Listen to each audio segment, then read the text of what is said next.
E quem será o vice na chapa de Flávio Bolsonaro? Essa pergunta segue sem resposta e até que ela chegue, a campanha está vivendo um drama digno de novela da Globo, né? Isso porque a senadora Tereza Cristina, do PP, foi barrada hoje pelo partido de ser candidata a vice ao lado de Flávio. A decisão da legenda se deu após consulta aos diretórios estaduais e, segundo o partido, a Tereza, que é líder do PP no Senado, já aceitou a determinação. O impedimento acontece depois que a senadora havia afirmado ter topado o convite de Flávio nessa quinta. Só que, logo depois, o presidente do PP, Ciro Nogueira, conversou com os diretórios estaduais e eles decidiram pelo caminho da neutralidade. É uma péssima notícia para a campanha de Flávio Bolsonaro, que, apesar de já ter sido anunciado oficialmente como candidato, segue sem vice e sem apoio de diversos partidos importantes do Centrão. O coordenador de política do Metrópolis, Gabriel Bus, está aqui com a gente para analisar o tamanho desse prejuízo. Gabriel, muito boa tarde. E é isso, é realmente um prejuízo para a campanha do Flávio. Afinal, a gente está prestes a começar a campanha, dia 15 de agosto, e nada de vice na chapa dele. Boa tarde, Rafa. Bem-vindo de volta. Ainda não tinha te encontrado aqui. Boa tarde para quem está também nos assistindo. Pois é uma situação bastante delicada. Estamos a 5 dias do final das convenções. É um prazo muito curto. A sinalização já de ter feito uma convenção sem anúncio de um vice foi péssima, porque mostra que ainda não tem uma definição. E aí, ao longo dos últimos dias, foi se intensificando a conversa com diversos partidos. Ontem, Tereza Cristina chegou a avisar os aliados que tinha aceitado o convite de Flávio. E aí veio o que aconteceu hoje, né? Uma nota do Partido Progressistas logo bem cedo e, ironicamente ou não, a nota veio minutos depois de Flávio Bolsonaro dizer que Tereza Cristina tinha avisado que, né, que aceitava o convite de Flávio para ser vice. Então, a nota do PP veio minutos depois dessa declaração de Flávio Bolsonaro. A nota diz categoricamente que tinha avisado, comunicado Tereza Cristina que ela tinha aceitado a decisão do partido. O que pesa, Rafa, nessa decisão é que o tempo vai ficando curto para Flávio Bolsonaro. E um nome, ele quer um nome muito específico, porque ele quer um perfil feminino, ele quer um perfil que tenha relação, que agregue votos. Tereza Cristina tinha isso em relação ao agro, principalmente, e por ser uma mulher. Mas fica difícil achar um nome porque eles querem principalmente alguém que agregue em relação ao Nordeste, por exemplo. É uma questão, porque o Nordeste é uma parte sensível para a campanha de Flávio Bolsonaro. Mulheres também. Mas, acima de tudo, para além de ser uma mulher, precisaria agregar em mais um aspecto.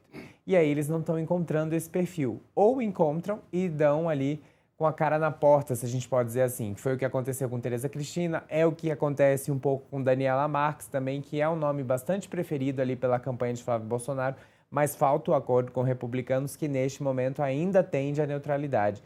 Então, Rafa, é um período de muito desafio para Flávio Bolsonaro e que está se concretizando cada vez mais rápido a percepção de que vai ser sim uma chapa pura, PL, e aí menos tempo de TV do que Lula, se isso se concretizar.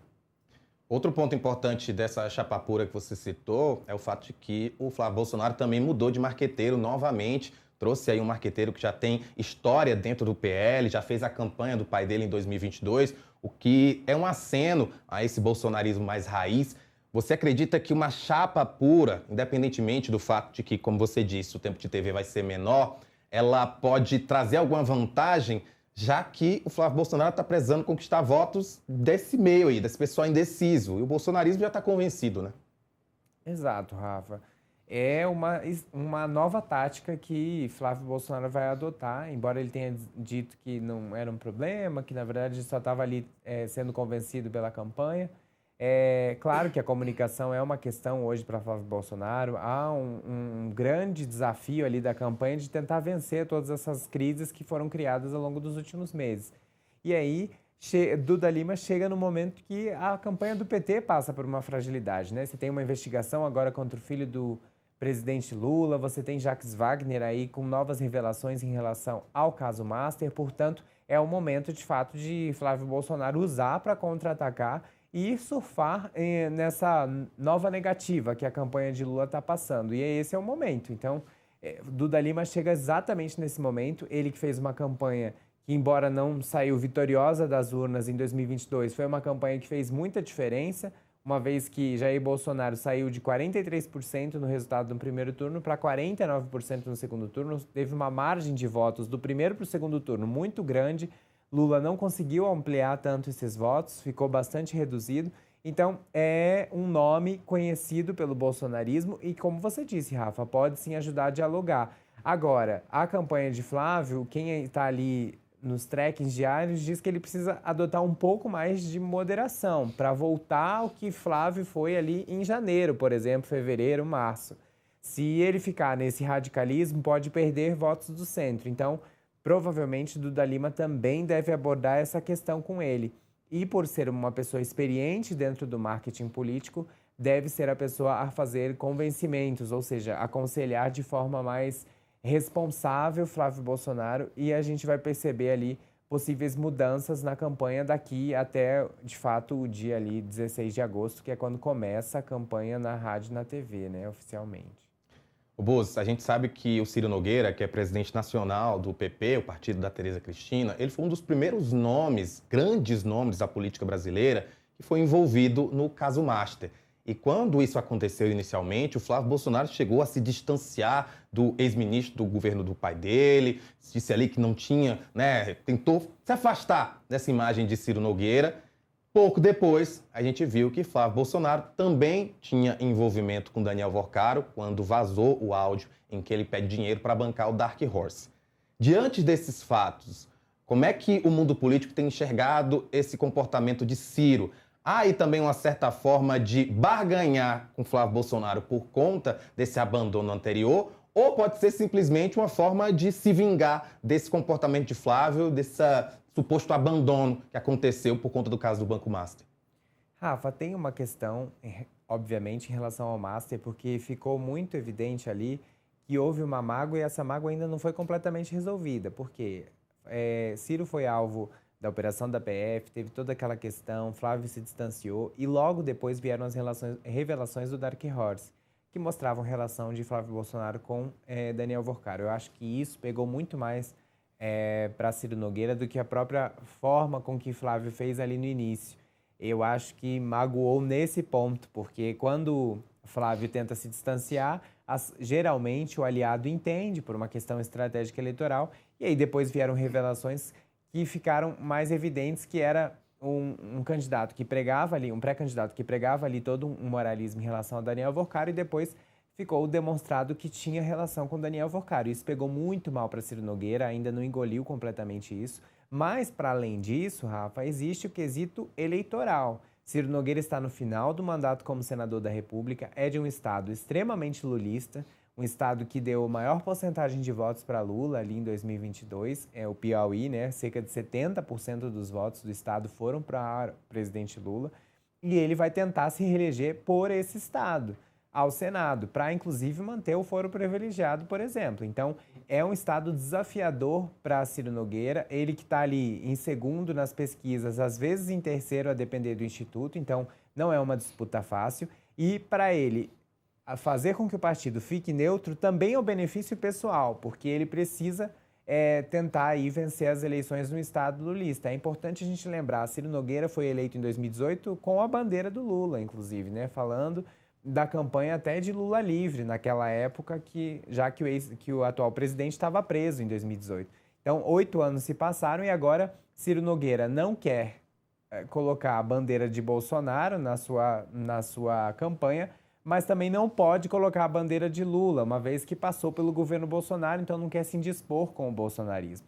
Então, ele passa por um período de muito desafio e agora cobra o preço desse desafio fazendo isso nacionalmente. Ele é o presidente do partido, tem a prerrogativa também de fazer essa decisão aí de neutralidade. Claro, ele consultou todos os estados, há realmente uma maioria ali que é a favor da neutralidade, principalmente por causa dos estados do Nordeste. É o caso dele, né? Piauí está ali, mas é o caso de outros estados, como Paraíba, por exemplo, que o governador é do PP, está tentando a reeleição e tem uma aliança com o PT. Você citou essa campanha de 2018 e me lembra o fato de uma das mais belas ironias do jornalismo para mim, que é o fato de que a gente trabalha com a notícia diária, a gente quer saber do que aconteceu no dia, né? À toa que estamos falando exatamente do que aconteceu hoje mais cedo, mas se a gente não olha para trás, não vê a história, não entende contexto, de nada e fica boiando sobre essas decisões, porque, como você mesmo disse, né, já houve aí um momento do Ciro que estava perto do Lula, já houve um momento do Ciro próximo a Jair Bolsonaro, agora estamos vendo uma mágoa, uma dor de cotovelo por conta desse afastamento do Flávio, mas a história continua, ela está sendo feita diariamente. E aí eu te pergunto, já tem vídeo aqui no nosso canal no YouTube em que o Flávio diz que vai continuar insistindo no nome da Tereza Cristina. Você acha que esse investimento na Tereza Cristina nesse momento é o mais ideal? Ela é o nome mais interessante para essa campanha, por isso o Flávio vai ter esses 5 dias, que é bem pouco, para tentar convencer, fazer essa mudança no PP? Lembrando que, óbvio, falamos aqui do Ciro, mas segundo ele, foi todos os diretórios, a maioria dos diretórios de todos os estados que votaram para essa neutralidade. Pois é, Rafa. Tereza Cristina, de fato, é um nome muito forte. Ela não tem discursos tão fortes no Senado, mas ela é uma política muito atuante, uma forte política aqui em Brasília, de muito bastidor, de muita negociação. Ela que passou o mês passado, por exemplo, antes do recesso do Congresso, discutindo com o ministro da Fazenda a dívida rural. Passou ali várias e várias reuniões, se reuniu com o ministro da Fazenda, Dário Duriga. Então, ela tem muita articulação política, principalmente em relação ao agro, mas ela também tem alianças importantes. Ela foi colega de ministério, por exemplo, do atual governador Tarcísio de Freitas, governador de São Paulo. Então, eles têm ali uma certa proximidade também, tem essa questão do apoio ali do agronegócio, e quando eu falo do agro, eu estou falando de grandes empresários do agro, que veem em Tereza Cristina um nome forte. Portanto, essa questão ali de ela ser uma política habilidosa, que consegue dialogar, inclusive, com a oposição, né? Ela estando na situação de oposição, fez um diálogo com o governo, conseguiu ali a medida provisória da dívida rural, tudo negociado com o ministro Duriga. Ela é muito influente na bancada do agronegócio aqui no Congresso Nacional, então ela tem um peso político muito grande. Evidente, é por isso que Flávio Bolsonaro insiste e diz que vai insistir nessa candidatura, nessa possível candidatura dela como vice-presidente.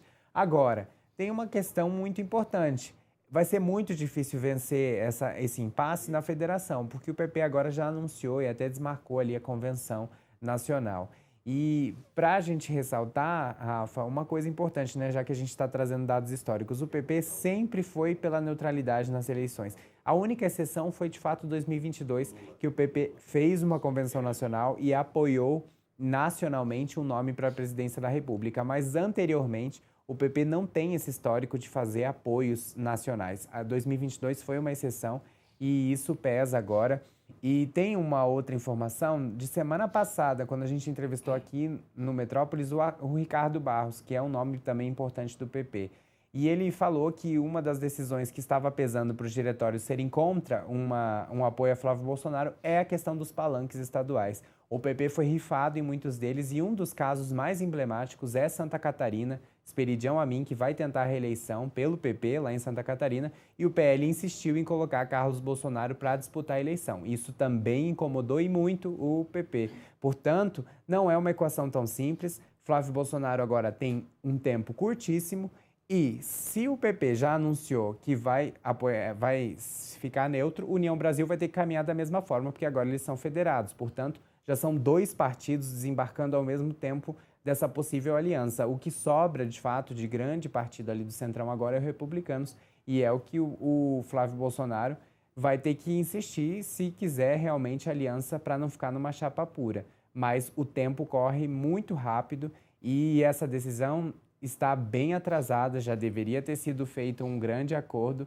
e me parece que há uma dificuldade imensa agora que os palanques estaduais já estão definidos, já estão todos desenhados, fechar uma equação, porque muitos candidatos, inclusive, já foram oficializados nos estados, né? Já teve convenções estaduais. Então, para desalinhar tudo isso é muito complicado. Flávio Bolsonaro realmente, o tempo é o maior inimigo nesse momento de Flávio Bolsonaro. Ele fez 6 viagens para os Estados Unidos, podia estar aqui resolvendo essas situações aqui dentro. Porque uma coisa é certa, desde o início do ano, toda vez que a gente fala em eleição, a gente diz que ela está sempre perto, ela está sempre aí. Janeiro é do lado de outubro, fevereiro do lado de outubro. Agora que vai começar agosto, que começa a campanha de fato, meu amigo, a gente piscar, a gente vai estar votando, vai estar na urna eletrônica. Inclusive, o pessoal conseguiu o vídeo do momento em que o Flávio fala que vai continuar insistindo no nome da Tereza Cristina. Vamos ver o vídeo para ver aí como é que está o semblante do Flávio. Afinal, como a gente disse, foi um revés na campanha dele. Então, coloca o vídeo aí. Virou uma grande referência para nós no plano nacional, replicar muita coisa adaptada ao Brasil inteiro que acontece aqui na cidade de São Paulo e no estado de São Paulo. Então, com relação aí à questão de vice, que eu acho que é que todo mundo está esperando nós falarmos alguma coisa, eu me sinto muito honrado de poder contar com a Tereza Cristina nessa caminhada de resgate do nosso Brasil, senadora, né, que se tornou uma grande amiga, uma ministra da Agricultura excepcional, no meu ponto de vista, a melhor que esse país já teve e foi durante o governo do presidente Bolsonaro. Fiquei muito honrado quando ela aceitou o convite para caminhar conosco na qualidade de candidata a vice-presidente, né, e por questões aí internas do Progressistas, vimos essa nota de agora há pouco, dizendo sobre a neutralidade do Progressistas, o partido onde eu iniciei a minha carreira política, inclusive, quando fui eleito deputado a primeira vez, lá em 2002, foi pelo PPB, número 11120, então um partido que eu me sinto bastante em casa, me relaciono bem com os seus presidentes, né? E, enfim, até o dia 5 tudo pode acontecer e, independente de qualquer coisa, eu já quero aqui deixar o meu agradecimento também ao Progressistas, à União. As conversas continuam em vários estados do Brasil. Nós vamos estar juntos em diversos palanques, como aqui em São Paulo. Aqui em São Paulo, o Progressista já declarou, no âmbito estadual, o apoio à nossa candidatura à presidência da República. É isso, olha, Gabriel Buzzi vai continuar com a gente. Daqui a pouco você vai embora, tá, Gabriel? Porque